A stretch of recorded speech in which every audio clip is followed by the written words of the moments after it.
नमस्कार मित्रांनो. राज्यातील नागरिकांसाठी एकीकडे उष्णतेचा कहर वाढत असतानाच आता हवामानाबाबत एक मोठी आणि दिलासादायक बातमी समोर आली आहे. गेल्या काही दिवसांपासून महाराष्ट्रात अक्षरशः आग ओकतंय.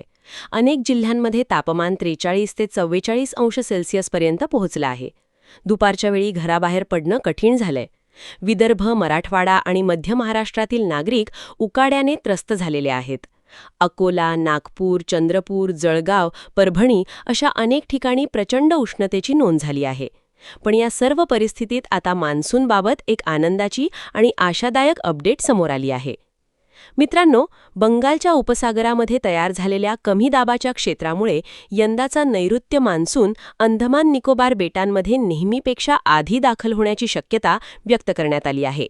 खासगी हवामान संस्था स्कायमेटने हा अंदाज वर्तवलाय.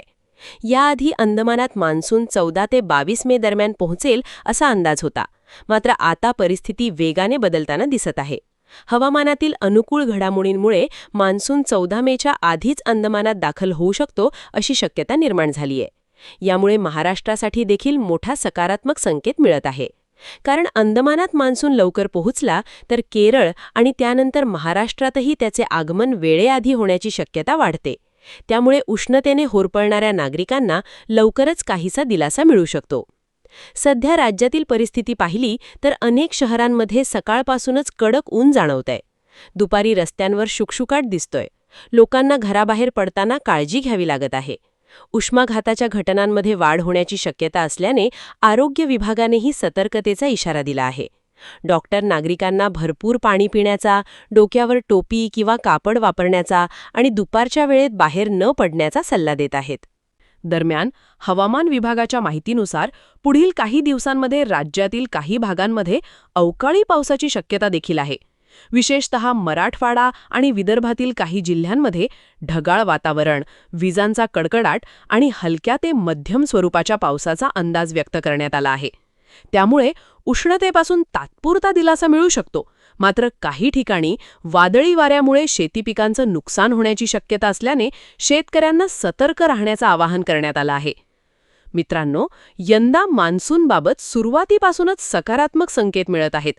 हवामान तज्ज्ञांच्या मते एल निनोचा प्रभाव कमी होत असून मान्सूनसाठी पोषक परिस्थिती तयार होत आहे. त्यामुळे यंदा देशात सरासरीपेक्षा चांगला पाऊस होण्याची शक्यता व्यक्त केली जात आहे. जर हा अंदाज खरा ठरला तर शेती, पिण्याचं पाणी आणि वीज निर्मिती या सर्व क्षेत्रांना मोठा फायदा होऊ शकतो. महाराष्ट्रातील शेतकरी सध्या पावसाच्या प्रतीक्षेत आहेत. कारण गेल्या काही वर्षांमध्ये अनियमित पाऊस आणि दुष्काळी परिस्थितीमुळे मोठं नुकसान सहन करावं लागलं होतं. त्यामुळे यंदाचा मान्सून वेळेआधी आणि चांगला झाला तर खरीप हंगामासाठी ते अत्यंत फायदेशीर ठरेल. शेतकऱ्यांच्या चेहऱ्यावर पुन्हा आनंद दिसू शकतो. दुसरीकडे शहरांमध्ये राहणाऱ्या नागरिकांसाठीही ही दिलासादायक बातमी आहे. कारण वाढत्या उकाड्यामुळे विजेचा वापर मोठ्या प्रमाणावर वाढला आहे.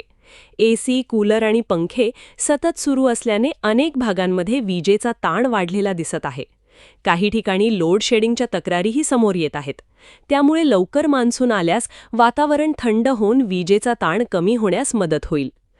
मित्रांनो, हवामान विभाग आणि स्कायमेट या दोन्ही संस्थांचे अंदाज सध्या नागरिकांसाठी आशेचा किरण ठरत आहेत. मात्र हवामानामध्ये सतत बदल होत असल्याने पुढील काही दिवस अत्यंत महत्त्वाचे असणार आहेत.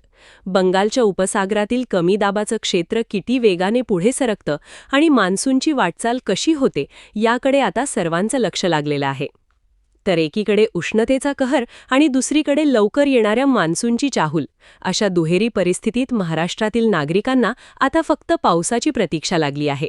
तुम्हाला काय वाटतं? यंदा मान्सून वेळेआधी येईल का? आणि तुमच्या भागात सध्या तापमान किती आहे? आम्हाला कमेंट करून नक्की सांगा.